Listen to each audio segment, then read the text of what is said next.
Hello guys, welcome to our channel Indus Rangers. आज हमारा calendar का पार्ट 3 है जिसमें हम जा रहे हैं सीखने किस तरीके से बस हमारे सामने अगर एक डेट दी हो, कोई भी उसके रिलेटिव डेट ना दी हो, तो हम किस तरह से क्वेश्चन को सॉल्व करते हैं। एक बात और आपको क्लियर करना चाहेंगे, इसके पहले हमने जो वीडियोज़ बनाए थे, एग्ज़ाम में ऐसा होगा कि आपको जो भी डेट दी रहेगी वो करेक्ट नहीं दी होगी, ठीक है। तो आप ये मत मान के चलेगा कि हमेशा आपको अगर कोई बोल से अभी यहाँ पे हमने लिख दिया, सपोज करिए यहाँ पे हम लिख दें कि इस दिन थर्सडे है, ठीक है, कि 17 मई 2008 को थर्सडे है, तो आपको ये मानना पड़ेगा कि थर्सडे है। घर आकर के ये मत चेक करिएगा कि मेरा आंसर गलत हो गया, क्योंकि वो एग्जामिनर का मन है, वो जो भी डेट रख सकता है, ज़रूरी नहीं है कि वो बिल्कुल करेक्ट ही डे रखा हो, ठीक है। उसके रिस्पेक्ट में आप अपना आंसर निकालिए और आप कंपेयर ज़रूर कर सकते हैं कि अगर थर्सडे के हिसाब से मेरा आंसर फ्राइडे आ रहा है तो मंडे के हिसाब से मेरा क्या आएगा, ठीक है। ऐसे आप कंपेयर ज़रूर कर सकते हैं, बट टेंशन मत लीजिएगा, एग्जाम में डाटा हमेशा रैंडम रहता है। अब हम आते हैं ऐसे क्वेश्चन पे जिसमें कोई भी रिलेटिवली कोई डेट नहीं दी रहेगी, बस नॉर्मली एक डे लिखा रहेगा, एक मतलब डेट रहेगी जिसका हमें डे बताना होगा।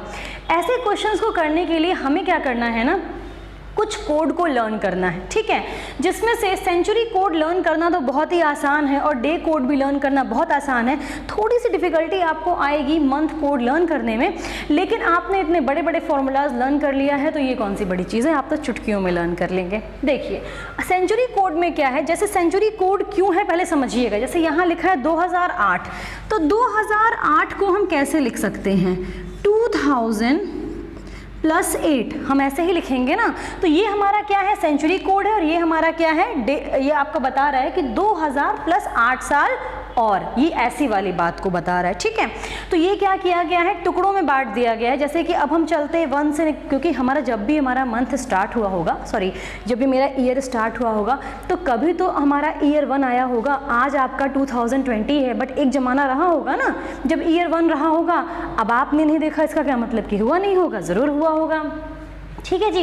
तो हमने क्या किया, ये हमारा लीप ईयर है, ठीक है। जैसे सॉरी सेंचुरी हमारा ये लीप ईयर वाली सेंचुरी है। हमने आपको बताया था जैसे कि अगर सेंचुरी ईयर को हमें बताना है कि लीप ईयर है कि नहीं है, तो हम 400 से डिवाइड करते हैं, न कि 4 से, ठीक। तो ये हमारा है 1600, इसके बाद 1700, 1800, 1900, देन 2000, 21, 22, 23, ठीक है। इस तरीके से हमने रख दिया। अब हमने क्या किया, देखिए 2 की ना डिविजिबिलिटी चल रही है, ठीक है। आप एक काम करिएगा, 0 से स्टार्ट करिएगा। 2 की डिविजिबिलिटी कहाँ से स्टार्ट होती है, 0 से ही तो स्टार्ट होती है। 0, 2, 4, 6, दैट्स इट, बात खत्म। हमने चार मतलब सेंचुरीज का पेयरिंग लिया हुआ है। आगे समझाएंगे हम कि क्यों 4 का ही पेयरिंग लिए हैं, क्यों 5-5 सेंचुरी ईयर का पेयरिंग नहीं ले लिए, ठीक है, आगे एक्सप्लेन कर देंगे। अब किसी के दिमाग में आएगा कि अगर 2024 की बात हो रही हो, सॉरी 2024 नहीं, 2400 की बात हो रही हो, तब क्या करेंगे, बड़ा अच्छा काम करिएगा, इसी के नीचे 2400, 2400 लिख दीजिएगा, यहाँ 2500, 2600, 2700, मतलब ये 400 सेंचुरीज का एक सेट है। आप बढ़ाते चले जाइएगा, ठीक। अगर हमें 1 से देखना होगा तो यहाँ पे 1 है, देन आपका यहाँ पे ऐसे आप बढ़ाते चले जाइएगा ओवरऑल, ठीक है जी। आइए अब और हम आगे समझते हैं डे कोड के लिए। डे कोड बड़ा सुंदर है, क्यों सुंदर है, आपके घर का जो कैलेंडर है ना, वो भी संडे से लेके सैटरडे तक का होता है, सिंपल चीज़। और हमें पता है कि जो ऑड डे आता है ना, वो 0 से लेकर के 6 के बीच में रहता है। तो हमने 0 से लेकर 6 तक की नंबरिंग लगातार कर दी ताकि कोई प्रॉब्लम ना आए।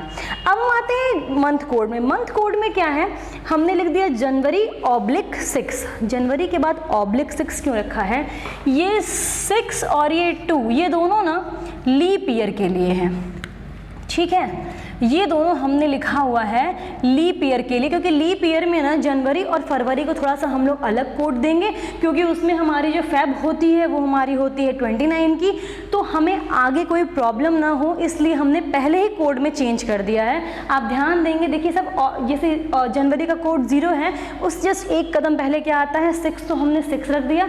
फरवरी का कोड 3 है, तो एक कदम पहले क्या आता है 2, तो हमने 2 रख दिया। और ये जो है 0, 3, 3, 6, 1, 4, 46255035, ये सब क्या है, नॉर्मली कोड है, इसे लर्न करना होगा। इसके बिहाफ के लिए, इसको लर्न करने के बिहाफ पे आप क्या कर सकते हैं, 3-3 की पेयरिंग पेयरिंग बना ली। जैसे देखिए 625 आपको यहाँ पे स्क्वायर दिखाई दे रहा होगा 25 का, ठीक है। बेसिकली आप इस तरह से पेयरिंग 3-3 की पेयरिंग बना करके आप लर्न कर लीजिएगा, इससे आपका क्वेश्चन सॉल्व करना बहुत ही आसान हो जाएगा। अब हम चलते हैं, ये तो पूरी कहानी हो गई कि कैसे कैसे हमें कोड को लर्न करना है। अब इसका यूज़ कहाँ पर है हम यहाँ देख लेते हैं। यूज़ हमारा यहाँ पे से पहला क्वेश्चन हमने लिया है, ये है हमारा 17 मई 2008, हमने ऐसे ले लिया। पहला काम हम क्या करेंगे, हम आते हैं डेट पे, ठीक है। हमने पहले लिया है डेट, अब हम डेट के नाम पे हमें दिख रहा है 17, ठीक। तो हम 17 पूरा क्यों लें, हम इसको यहीं पर क्यों ना 7 से डिवाइड कर दें, लास्ट में जाकर तो हमें यही करना पड़ेगा। यही हमने इसे 7 से डिवाइड कर दिया। 7 2 14, 17 में से 14 हटा, हमारे पास कितना आ गया, 3 आ गया। तो हमने यहाँ पे ऑड डे 3 रख दिया, ठीक। हम लोग इतना कॉन्सेप्ट पढ़ चुके हैं कि अब मुझे नहीं लगता कि हमें आपको डिटेल में हर चीज़ बतानी चाहिए, ठीक। तो पहले तो ये डेट का हिसाब हो गया, ठीक है। इसके बाद हम आते हैं मंथ पे। तो मंथ को हमने क्या लिया है, मई का कोड क्या है 1, हमारे पास मंथ का कोड क्या है 1, हमने लिखा 3 + 1। 2000 को हम कैसे लिख सकते हैं, 2000 को हम लिख सकते हैं 2000 + 8। अभी जस्ट हमने इस चीज़ को सीखा था। तो अब हम क्या कर रहे हैं, यहाँ पे हम लिख रहे हैं सेंचुरी कोड, ठीक है। सेंचुरी कोड अगर हम लेंगे तो मेरे पास आ जाएगा 6, हमने क्या लिखा +6। अब थोड़ा सा समझने वाली बात है, देखिएगा। पहली बात तो 8 साल है, ठीक है, हमने लिख दिया यहाँ पे 8 साल मतलब 8 ऑड डे। कोई दिक्कत, हर साल एक ऑड डे आ रहा है, 8 साल मतलब 8 ऑड डे। लेकिन इस 8 सालों में ना हर 4 साल पे एक लीप ईयर आया होगा। तो हमारे 8 साल में कितने लीप ईयर आए होंगे, 2। ईजी है, 4 से डिवाइड कर दीजिए, पता चल जाएगा, 2 ऑड डे आए होंगे। तो उन दोनों साल एक ऑड डे एक्स्ट्रा हुआ होगा ना, क्योंकि लीप ईयर में कितने ऑड डे होते हैं, 2 ऑड डे होते हैं। तो हमने क्या किया, यहाँ पे +2 लिख दिया। ये 2 क्यों लिखा, इस चीज़ को समझिएगा, हम आपको दोबारा समझाते हैं। हमने लिखा 8 ईयर्स, ठीक है। ये 8 कहाँ से आया, 2008 का हमने 8 लिखा है। 2010 रहा होता तो यहाँ 10 लिखे होते, 2020 रहा होता तो यहाँ 20 लिखे होते, 32 रहा होता तो 32 लिखे होते। जो ईयर है हम वही लिख रहे हैं, ठीक। और हमने बगल में 2 क्यों लिखा है, 2 हमने इससे लिखा है कि इन 8 सालों में कितने लीप ईयर हैं, क्योंकि जो सेंचुरी का जो कोड है ना, ये लीप ईयर का हिसाब किताब करने के बाद आया है। मंथ का जो कोड है ये हर चीज़ का हिसाब किताब करने के बाद दे रखा है। लेकिन यहाँ पर जो हमने इसका कोड रखा है, जो हमें ये नहीं पता है इन 8 सालों में कितने आपके लीप ईयर आए। ईजी है, 4 से डिवाइड कर लीजिए, हम समझ जाएंगे कि 2 साल ऐसे थे जिसमें 2 ऑड डे थे, मतलब एक ऑड डे एक्स्ट्रा थे, ठीक। इसको हमने क्या करना है, 7 से डिवाइड करना है। इतना लंबा प्रोसेस जाने से अच्छा है कि हम यहीं पर 7 का खात्मा करते चले जाएं। 617 दिखाई दे रहा है, ख़त्म कहानी। 8 में से 7 घटा दें, ख़त्म कहानी। तो यहाँ मेरा हो गया 3 + 2 + 1, मेरे पास आ गया 6 ऑड डे। अगर आपको ऐसे प्रॉब्लम हो रही हो, आप इस पूरे को कैलकुलेट कर लीजिए। ये पूरा हो गया 16, 17, 18, 19, 20। 20 को भी अगर आप 7 से डिवाइड करेंगे तो आपके पास रिमाइंडर कितना आएगा, 6 आएगा। और हमारा मंथ कोड में 6 पे क्या लिखा है, सैटरडे। तो हम इजीली बता सकते हैं कि इस दिन कौन सा दिन है, सैटरडे। अगर आपको कोई भी प्रॉब्लम आ रही होगी समझने में, ज़रा वीडियो पे बैक जाइएगा, फिर से एक बार देखने की कोशिश करिएगा। बहुत ही सुंदर और ईजी कॉन्सेप्ट है इसका, कोई भी इसमें डिफ़िकल्टी नहीं है। हम थोड़ा सा आगे बढ़ते हैं, जो दूसरा डेट ले रखा है उस पे चलते हैं। अब हम इसे रब कर रहे हैं,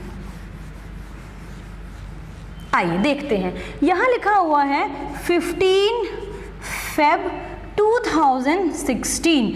अब देखिएगा फरवरी है लेकिन 2016 की है, और हमें पता है कि अगर लीप ईयर है तो फरवरी का कोड हमें लीप ईयर वाला लेना होगा। अगर यहाँ 2017 होता तो हम फरवरी का कोड नॉर्मल ईयर वाला लेते, ठीक है।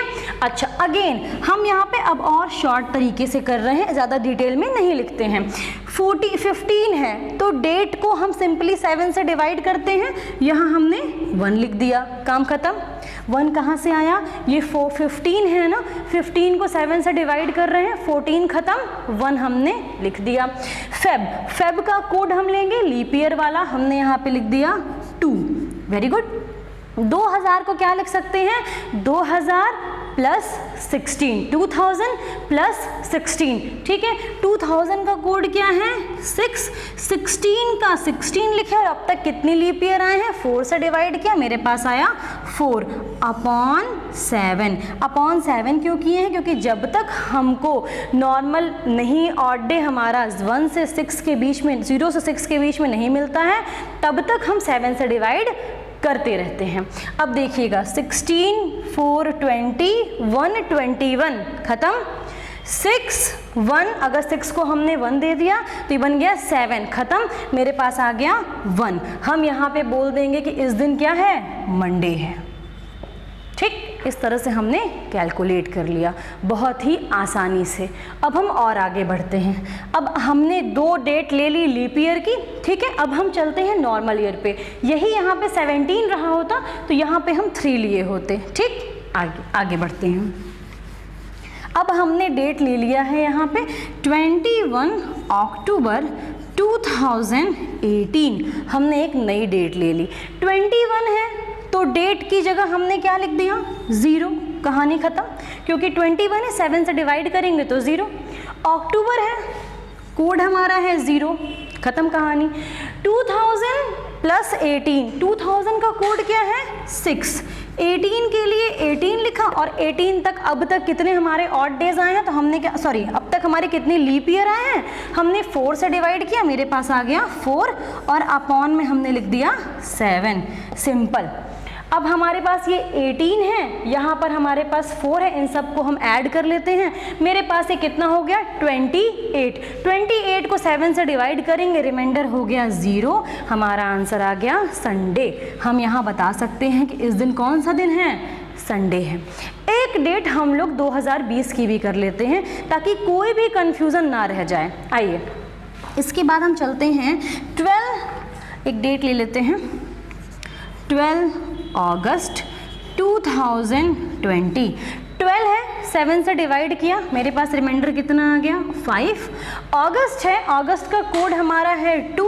अब देखिए, अगर हमें बेसिकली ध्यान देना हो ना तो यहीं पर हम कह देंगे कि ये 7 हो गया, ऐसे यहीं कहानी ख़त्म करते हैं, बट लेके चलते हैं, ठीक है। 2020 के लिए हमारा कोड क्या हो गया 6, 20 का 20 और अब तक कितने लीप ईयर हो गए 5 अपॉन 7, ठीक। इसे भी आप यहाँ पर देखिए, ख़त्म हो चुकी है कहानी। ये 20 है, इसको हमने 1 दे दिया, 21 बन गया। 6 को 1 दे दिया, 7 बन गया, मेरे पास कितना बच गया 3 पे क्या लिखा हुआ है वेडनेसडे, तो 12 अगस्त को क्या हो गया जी हमारा वेडनेसडे हो गया। इस तरीके से हम इन सब कॉन्सेप्ट को लेके चलते हैं।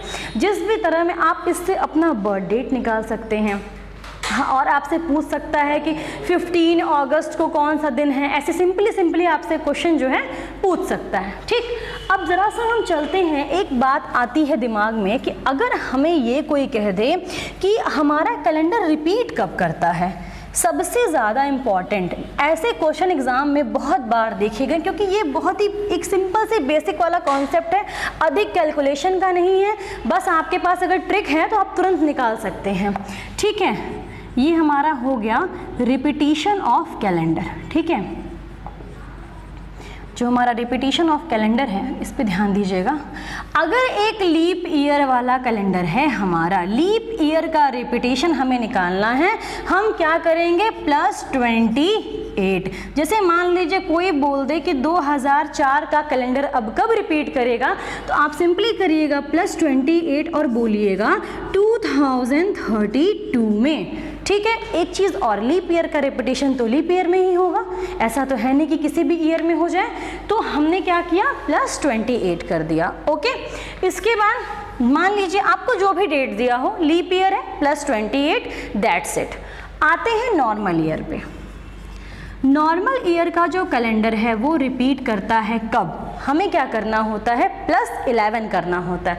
जैसे कि मान लीजिए लिया हुआ है 2007 का कैलेंडर, अब कब रिपीट करेगा, आप क्या करेंगे +11 और बोलेंगे 2018 में, ठीक है। अच्छा, लेकिन इसमें क्या है ना, एक छोटा सा एक्सेप्शन है। एक्सेप्शन क्या है, मान लीजिए आपसे कह दिया कि 2001 का कैलेंडर कब रिपीट होगा, जैसे ही आप +11 करेंगे तो मेरे पास आंसर आएगा 2012, लेकिन 2012 क्या है, वो तो एक लीप ईयर है ना, तो नॉर्मल ईयर का कैलेंडर जब रिपीट होगा तो लीप ईयर में कैसे हो जाएगा, उसे तो नॉर्मल ईयर चाहिए। अगर +11 करने पर हमें एक लीप ईयर मिल रहा हो तो हम तुरंत बैक ईयर लेते हैं और हम क्या करते हैं, +6, हमारा आंसर हो जाएगा 2007। एक यही एक्सेप्शन है। जैसे दूसरा एक्सेप्शन का एग्जांपल दे देते हैं, 2009 में जब आप 11 ऐड करोगे 2020 आ जाएगा, वो भी क्या है, एक लीप ईयर है। तो ऐसे केस में आप क्या करोगे, अगेन +6। जब भी किसी नॉर्मल ईयर का रिपीटिशन बताना होता है, +11 करने पे अगर हमें लीप ईयर मिल जाए तो हम तुरंत बैक ईयर लेते हैं और +6 का एडिशन करते हैं। यही है हमारा repetition of calendar. Thank you so much guys for watching our session. Calendar हमारा यहीं पे कंप्लीट होता है। अगर आपको कोई भी डाउट है तो आप कमेंट सेक्शन में कमेंट कर सकते हैं। आप जिस भी तरीके से हमसे पूछना चाहें पूछ सकते हैं। Thank you so much.